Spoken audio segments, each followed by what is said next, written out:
What's up, everybody? It's Lady May again, and you are now tuned in to the Perlinwood channel, where every layer of being is accounted for. Today's session is we're chatting it up about Leo season 2026.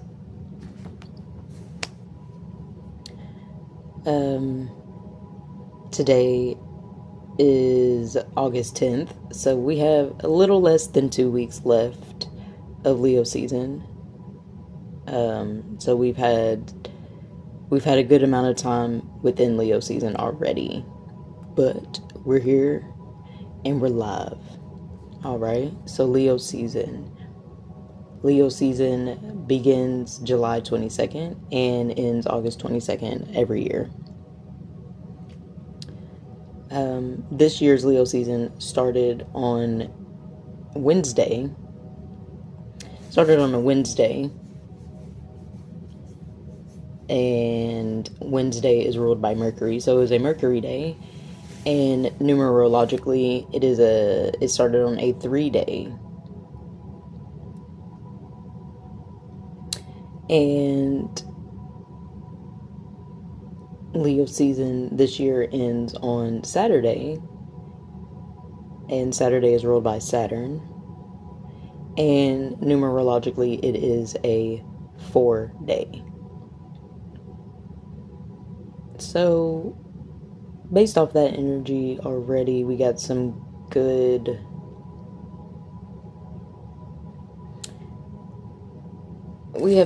points to work with. All right. Even before we get into the cards, let me read some number sequences. Number sequence 1010, 888, 44, and 678. Yep. So, if you've been working with or seeing these number sequences, we are tapped in. All right.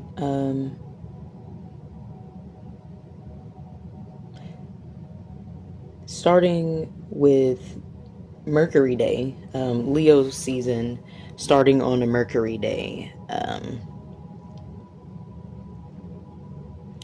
When the season started, Mercury was in retrograde, but stationed direct the next day on July 23rd. And Mercury retrograde was in Cancer.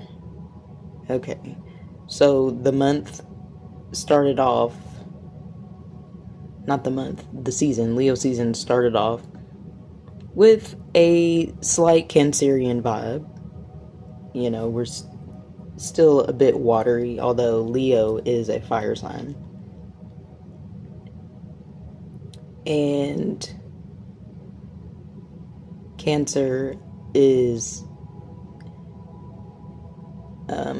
symbolically connected to the mother and mothering type energies, and Leo is connected to father and father type energies, due to its connection with the sun and the moon's connection, Cancer's connection with the moon, and the moon's connection with all the waters. Catch my drift? So we have that parental energy. Leo season's given that parental energy. And 3 is the Trinity, you know, the mother, the father, the child. So the season began on a very collaborative, creative, communicative vibration.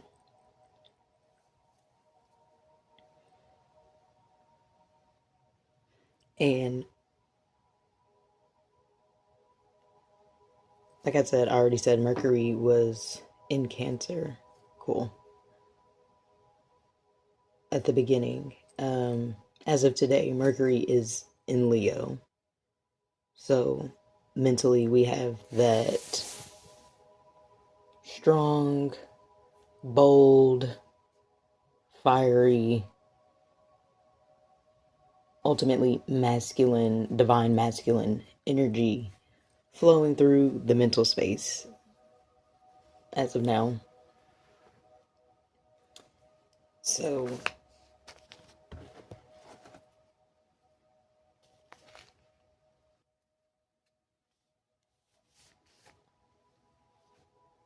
I say that to, I would say, just go ahead and lead us into the cards. Um, I said this in the last vibe session that I recorded. I'm switching up the format for now.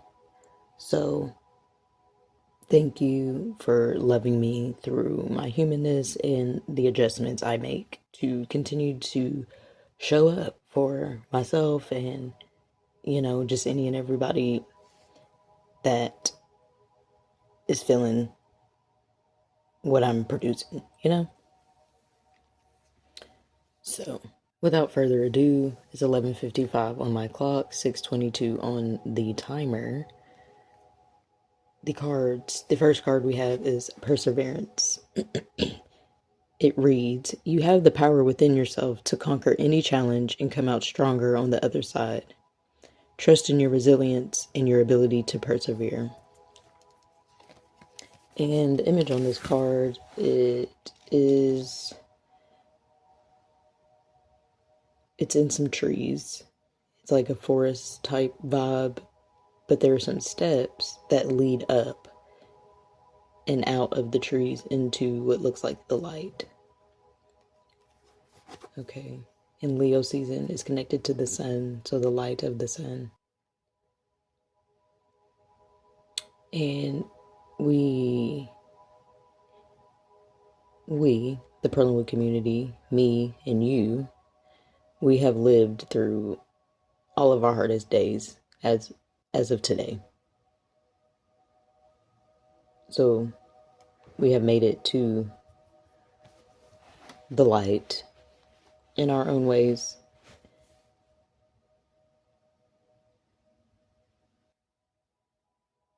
Okay. And this Leo season has an eclipse, a total solar eclipse in Leo at 20 degrees, and that occurs on August 12th. Okay, that leads us into the next card from the Herbal Astrology Oracle deck. The card is Pau de Arco, and the keyword is metamorphosis. Pau de Arco is associated with the moon and Pluto. And like I was saying, there is a solar eclipse. And I feel like this card is representing what's occurring with the energy for all of us. We have persevered through all life's trials and tribulations up until this point, and the sun has been persevering also and providing us with its light. And its light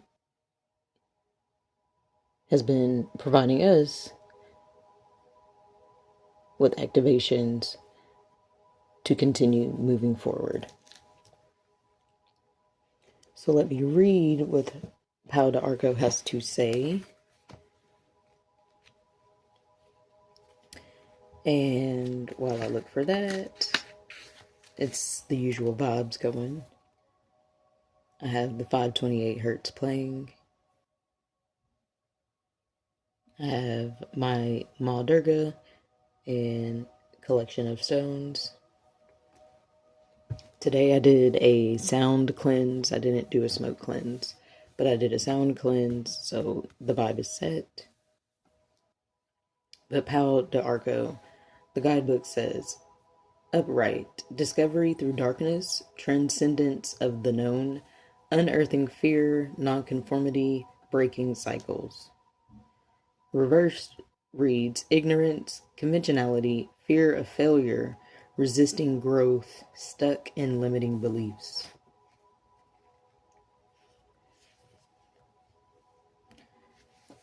I think I just want to read its profile. Pau de Arco, commonly known as Tejibo or Lapacho, is one of the most beautiful trees on earth. With over 100 varieties, this tree has been used medicinally among many tribal peoples throughout Central and South America. Most commonly, the inner lining of the bark was boiled for a long period of time, then consumed as a dark coffee-like tea. Pau de Arco has many medicinal qualities that fall under the moon and Pluto's dominion, such as being a blood tonic and a daily tonic for strength, and also being employed for digestive imbalances, menstrual irregularities, malaria, anemia, colds, flus, fungal infections, respiratory problems, arthritis, cancer, and a lot more. The Incas and other groups predating them were known to use pau de arco as a panacea. Tribes living thousands of miles apart have employed it for the same medicinal purposes for hundreds, if not thousands, of years. Many tribes used its wood to make hunting bows, utensils, and all sorts of tools, believing that it provided great blessings of strength and resilience. 2 cards, 2 completely different decks. Both speak of resilience. Guarani, Tupi, and other indigenous tribes called it El Arbol de Yavaga, which translates to the Tree of Heaven in Guarani. The Milky Way was known as the Road to Yavaga. You guys, we're at a time. It's 2026, August 2026. We are at a time where we are ready to learn what our true relationship to the sun is. Okay. I'm not going to go too deep into it on this vibe session, but just know that it is coming up. All right, guidance from Pau de Arco. Lapacho is one of the great protectors of the sacred, and she is welcoming you in. Archetypally, Pau de Arco embodies one of the faces of the dark goddess in her mighty splendor. The dark goddess is multifaceted, challenging belief systems, frailties, weaknesses, and testing our strength. Like Pluto, Lapacho demands you rebel against the ignorance of the old self and learned paradigms that inhibit the splendor of your self-expression. Her mighty darkness provides the tools to rebuild ourselves anew, triggering instant metamorphosis. Don't fear the unknown nature of mystery. The cosmic womb, in its darkness, births all hidden potentials into existence. Trust and step in. You are being guided. Okay. Leo season 2026. It's really, really shining a beaming spotlight on the resilience of humanity. Because even as the system is dying and we're starting to see different levels of purging of this darkness, we are still here. Okay, we're still finding ways to stay connected. We're still bringing shedding light and bringing humor to situations that are very deep to process on a soul level, and yet we're all still here. So this Leo season, if we're going to be proud of anything, we can be proud to be alive, really, in any state of being, generation after generation after generation, and what power to the umpteenth power of just generational power of humanity. And we're just at a turning point where we are allowing ourselves to shift. We are allowing ourselves to indulge in the fruits of our labor. Okay, we have done a lot to reach higher consciousness. We really, really have. Okay, we really have dug deep into the psyche on a collective level, and we are ready to start living that on in our day-to-day lived realities. And we deserve that. And that's what this Leo season is emphasizing.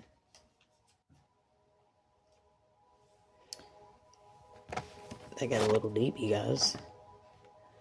Our next card, fourth house, home. The fourth house is ruled by Cancer.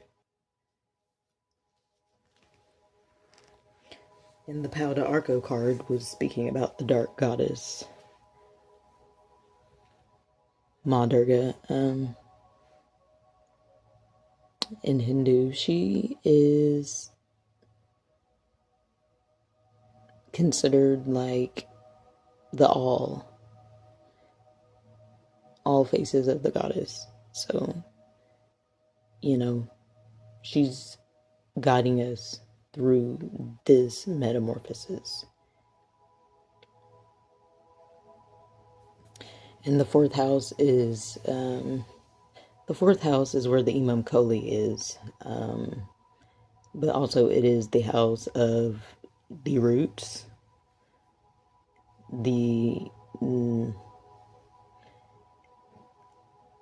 some ought to link it completely to the maternal lineage, others link it to just the lineage in general.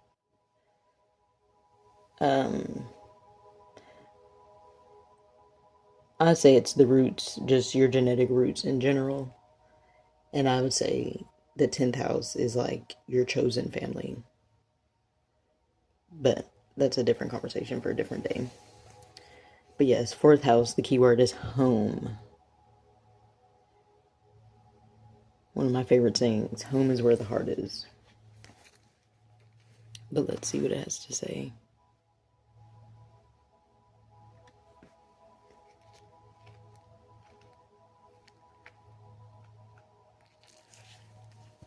If your chart were a village map, the fourth house would be your home base. Our early home life impacts our sense of sanctuary and how we bring things to conclusion. Oh, conclusion. 1010 was one of the number sequences. Action. Come home and make it a sanctuary. Create a place to renew and to live in an intimate, authentic life. Home is an emotional space more than a physical address, but both matter. In the practical realm, it may be time to renovate, reorganize, or move in the physical realm, or to negotiate boundaries with a roommate. Create a home that feels safe and renewing at the end of the day, where you are truly off stage so you can drop your guard and refill your wells. The fourth house also speaks of existential homesickness, of a longing for a home you've never had. If you don't have a map from childhood to create sanctuary, make one. Be ready to do the next layer of therapy or tend to some work around family karma. Think about how you would like to have been parented rather than how you were actually parented, and use that as a model for self-care. In the spiritual realm, build or visualize a meditation place, a portable sanctuary that can be home to your spiritual practice. Explore the quiet depths of your meditation. Drop down to your hara, to your center of gravity, and renew your connection to the earth beneath, the sky above, and spirit within. If you're asking about a project, check that it is well situated. Make sure the people involved feel safe and have a healthy work-life balance. On all these levels, develop a healthy approach to bring a project to conclusion. Know when to stop. Challenge. Let your home be a sanctuary that helps you prepare to deal with the world, not a place in which you hide from the world. Gift. A sanctuary within your soul, and safe surroundings in which to renew allow you to regenerate, find your center, and greet the world afresh. Okay. So this metamorphosis of humanity is just bringing us back closer to that center of gravity, to that neutral place where everything exists. The cosmic womb. Every potential that exists in our reality. We are being brought back to this space. which leads us well right into the next card from the Empath Oracle. I need to figure out what the actual name is. I'm not exactly sure. But it's one of my common decks. We have Surrender and Flow. It is associated with the element of water. And the key words are ride the waves, tap into flow state, and let go. Which I feel like ties well into what the guidebook for the fourth house was saying. Know when to stop, know how to bring things to a conclusion. Okay. The version of humanity that had to exist to survive the system that is now dying. We have to surrender that part of ourselves so we can move forward. Okay. Home is where the heart is. Leo.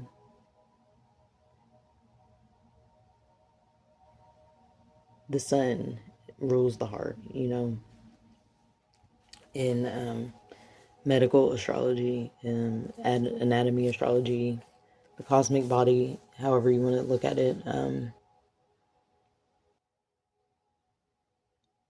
Home is where the heart is. That's where we're being led back to, that neutral space, that center of gravity. And we have to let go of everything that is holding us back, weighing us down, like my aunt, who weighs our heart against the weight of a feather. It's that time to surrender, And on the Palo de Arco card, I'm just looking, there is a drawing of a uterus, I guess to represent the menstrual cycle. And I feel like the menstrual cycle is a good and practical example of knowing when and how to let go. It happens once a month, every month, when you have a healthy normal cycle. And healthy normal cycles have a definitive beginning and definitive end. And that's 12:12 on my clock right now.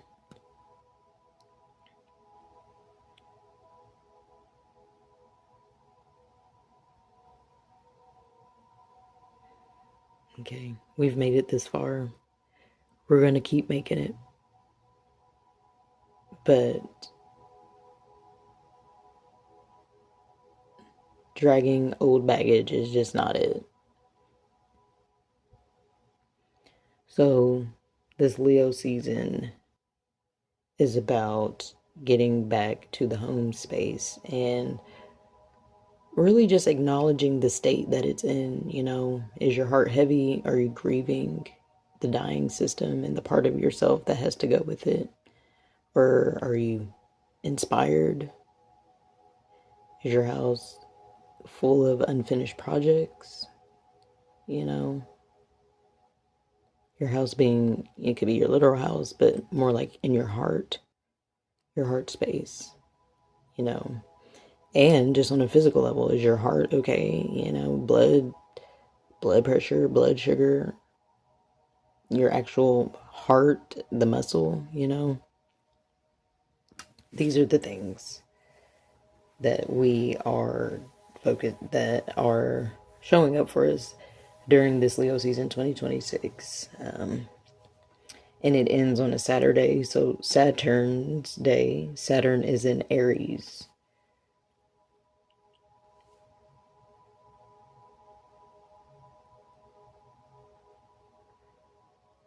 Okay, Saturn being in Aries, our autonomy, we are restructuring ourselves as autonomous beings, meaning beings that know how to exist without the system that is dead and dying and dead. Okay, that is where our autonomy truly derives from the self, from within, from the communities that we are a part of. That is where our autonomy is being drawn from, since the system is no longer available in the same way. And numerologically, it's a 4-day, 4 being a number of structure. You know, fits right in with Saturn.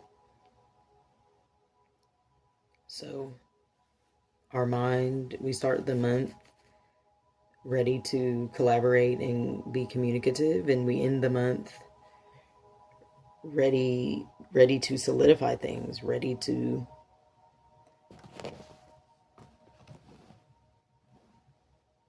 take action in renewing our home space, the heart space. Okay, and that is on all levels, you know, because this is the Portlandwood channel where every layer of being is accounted for. So every layer of home is being accounted for this Leo season 2026. So, you guys, that's what I have. That's what we have. That's what we were given. And it's a sweet message. Um, the last vibe session I did was a bit more somber. This feels sweeter. It feels like a victory pep talk, you know. They might have had us in the first half, but we still got more time. We can still keep going. And we're gonna keep going.